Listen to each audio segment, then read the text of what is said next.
कुल हिंद मरकज़ी इमाम काउंसिल की जानिब से आज मैं आपसे मुखातिब हूँ।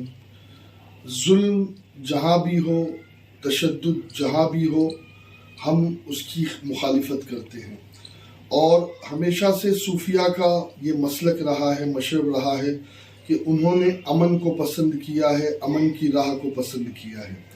हमारे मुल्क की सालमियत को कोई भी जमात या कोई भी तंजीम अगर ठेस पहुंचाती है या ज़रर पहुंचाती है तो यकीनन उस जमात के ख़िलाफ़ सख्त से सख्त कार्रवाई होनी चाहिए। PFI के हवाले से जो कुछ हो रहा है, अगर हकीकी मानों में देश हित में उन लोगों का किरदार अच्छा नहीं है तो हम ऑल इंडिया मरकज़ी इमाम काउंसिल की जानिब से इस बात का खैर मकदम करते हैं कि आइन के ख़िलाफ़ अगर कोई भी जाए तो उसके ख़िलाफ़ सख्त से सख्त कार्रवाई होनी चाहिए। और जिस तरीके से सीमी पे बैन लगाया गया और इस किस्म की जो भी ऑर्गेनाइजेशन है, चाहे वो PFI हो या कोई भी हो, कि जो देश को नुकसान पहुंचा रही है तो उनके ख़िलाफ़ कार्रवाई होना चाहिए। शुक्रिया। मुल्क हिंदुस्तान शुरुआत से ही सूफी संतों और ऋषि मुनियों का देश रहा है, जहाँ के बाशिंदे सुकून इत्मीनान के साथ एक कल्चर का हिस्सा हैं और वो एक साथ रहते हैं, जहाँ मजहबी तशद्दुद और दहशतगर्दी, मारकाट और इन जैसी चीज़ों के लिए कोई भी जगह नहीं है। हाँ, अगर अक़लियत पे या फिर किसी ख़ास कम्युनिटी पे, मुसलमानों पे या किसी भी तबके पे अगर कोई जुल्म हो रहा है तो हम उसकी मजम्मत करते हैं, उसके लिए हम कानूनी कार्रवाई का मुतालबा करते हैं। लेकिन इसका ये मतलब हरगिज़ नहीं कि हम कानून को अपने हाथ में लें और फिर खुद से ही हम जज बन जाएं और वकील बन जाएं और फिर उसके बाद दहशतगर्दी और तशद्दुद पे उतारू हो जाएं। तो हम ये जो आज PFI पर बैन लगा है, पॉपुलर फ्रंट ऑफ इंडिया पर, और भी उसकी जो अलाइड तंजीमें हैं, सिस्टर तंजीमें हैं, उन पर जो बैन लगा है वो हुकूमत की रिपोर्ट के मुताबिक वो दहशतगर्दी में मुलव्वस पाए गए। उन्होंने कई तरीके के ऐसे काम किए हैं जो कि गैर कानूनी है और इन्हीं चंद चीज़ों की बिना पर उन पर बैन लगाया गया है। तो हम हुकूमत से और भी दरख्वास्त करते हैं कि ये एक इंडिपेंडेंट इंक्वायरी के ज़रिए इसकी मुकम्मल तहकीक होनी चाहिए कि कहाँ से क्या क्या हो रहा है और किस तरीके से हो रहा है, बग़ैर किसी पॉलिटिकल इन्फ्लुएंस के, बग़ैर किसी सियासी दबाव के और उतार चढ़ाव के इस पर एक इंक्वायरी होनी चाहिए। और इसके सद्देबाब के लिए कि आइंदा फिर ऐसा कभी कुछ ना हो, इसके सद्देबाब के लिए मुस्तकिल हिकमत अमली भी अपनानी चाहिए। आज हम अपने मुस्लिम नौजवान भाइयों से खुसूसी तौर पे ये दरख्वास्त करते हैं, उनसे ये अपील करते हैं कि वो मजहबी तशद्दुद का रास्ता छोड़कर और वो अपनी करियर बिल्डिंग पर, अपने आप को संवारने पर, अपने को तालीम से आरास्ता करने पर, अपने को रोज़गार से लगाने पर ज़्यादा तवज्जो दें और उस तरीके को अपनाएं जो हिंदुस्तान के कल्चर, हिंदुस्तान की आबो हवा के लिए हमवार है।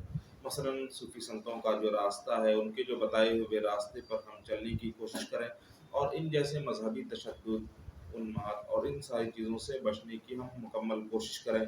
और हम आखिर में ये दरख्वास्त करते हैं कि आप किसी भी तंजीम से जुड़ें, किसी भी ऑर्गेनाइजेशन का हिस्सा बनें तो पहले आप उसको बेहतर तरीके से जांच लें, समझ लें, बूझ लें, उसके माजी को देख लें, उसकी हिस्ट्री को देख लें, उसके बैकग्राउंड को देख लें, तभी आप किसी भी तंजीम से जुड़ें। यही हम आपसे दरख्वास्त करते हैं कि आप बेहतर से बेहतर तालीम हासिल करें, अपनी करियर को आरास्ता करने पर ध्यान दें। मैं मोहम्मद अशफाकुल क़ादरी, चेयरमैन तंजीम उलमाए इस्लाम, आपसे मुखातिब हूँ। PFI पर इंडियन हुकूमत ने जो बैन लगाया है और जो गिरफ़्तारियाँ हुई हैं, तो जो बेकसूर हैं उनके साथ इंसाफ किया जाए, जो मुजरिम हैं उन्हें करार वाकई इंडियन कानून के हिसाब से सज़ा दिलाई जाए। मैं इसकी डिमांड करता हूँ। हालांकि हमने 2017-18 में, बल्कि 2017 में जब राजनाथ सिंह होम मिनिस्टर थे तो उनके ऑफिस के बाहर एक बहुत बड़ा एहतजाज किया था, जिसको इंडिया और बाहर की मीडिया ने कवर दिया था। हमारा मुतालबा तभी से है कि इस पर बैन लगना चाहिए, चूँकि PFI सल्फ़ी विचारधारा को फ़रोग़ देती है और जज्बाती नारे लाने के बाद सुन्नी, सूफ़ी, बरेलवी, मुस्लिम नौजवानों को अपने साथ जोड़ देती है, जिससे अहले सुन्नत का अफरादी नुकसान भी हो रहा है।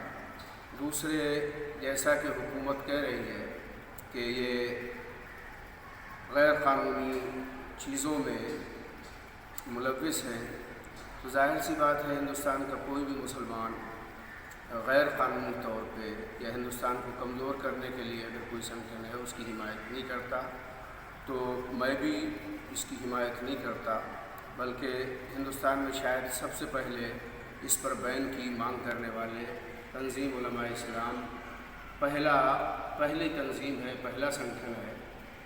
अब ज़ाहिर सी बात है कि हिंदुस्तान है तो हम हैं, तो हिंदुस्तान की सालमियत और अखंडता के लिए जो भी जायज़ और ज़रूरी कदम है वो हुकूमत को उठाने चाहिए। और PFI नहीं, अगर किसी और हिंदू, मुस्लिम, सिख, ईसाई और भी संगठन है जो इस किस्म के हिंदुस्तान को तोड़ने की बात करते हैं, उन पर भी बैन लगना चाहिए, ताकि हिंदुस्तान हमारा तरक्की करे और यहाँ पर इसकी सालमियत को कोई ख़तरा ना हो। इसको खंडित करने वाले जितने लोग हैं उन सबको पहली फुर्सत में सलाहों के पीछे जाना चाहिए। तंजीम फिर वो बाइज्जत बरी होता है। क्या फ़ायदा उसका बाइज्जत बरी होने का? न सरकार उसको कोई कंपनसेशन देती, न सरकार उसके लिए कोई आइंदा जीने के लिए कोई अच्छा ऐसा मौका फराहम करती ताकि वो आगे चलकर अपनी ज़िंदगी को अच्छे से जी सके। इसलिए ये देश में उदाहरण हैं बहुत सारे। तो मेरा कहना सिर्फ इतना है कि आप जो भी देश के खिलाफ, संविधान के खिलाफ कार्रवाई करता है उसको पकड़िए, उसको सज़ा दीजिए, जो कानून में लिखी है उसको कड़ी से कड़ी सज़ा दीजिए, लेकिन ना हक किसी पर जुल्म ना हो।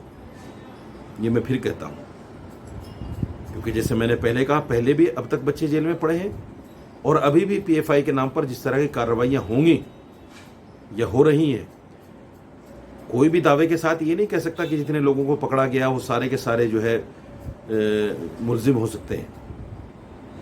कुछ लोगों को शक की बुनियाद पर भी पकड़ा गया होगा। तो मेरा सिर्फ कहना सरकार से यह है, मेरी मांग है कि नाहक किसी पर जुल्म ना हो और इसका निपटारा बहुत जल्दी हो। इसमें 10 साल, 5 साल, 15 साल, 20 साल ना लगे। फास्ट ट्रैक कोर्ट अदालत में इसको जो है सुनवाई हो और 4-6 महीने के अंदर इसका जो है निवारण हो जाना चाहिए, ताकि किसी की ज़िंदगी बर्बाद ना हो, किसी की ज़िंदगी ख़राब ना हो। मैं उम्मीद करता हूँ कि सरकार मेरी इन बातों को सुनेगी और नाहक किसी पर जुल्म नहीं होगा।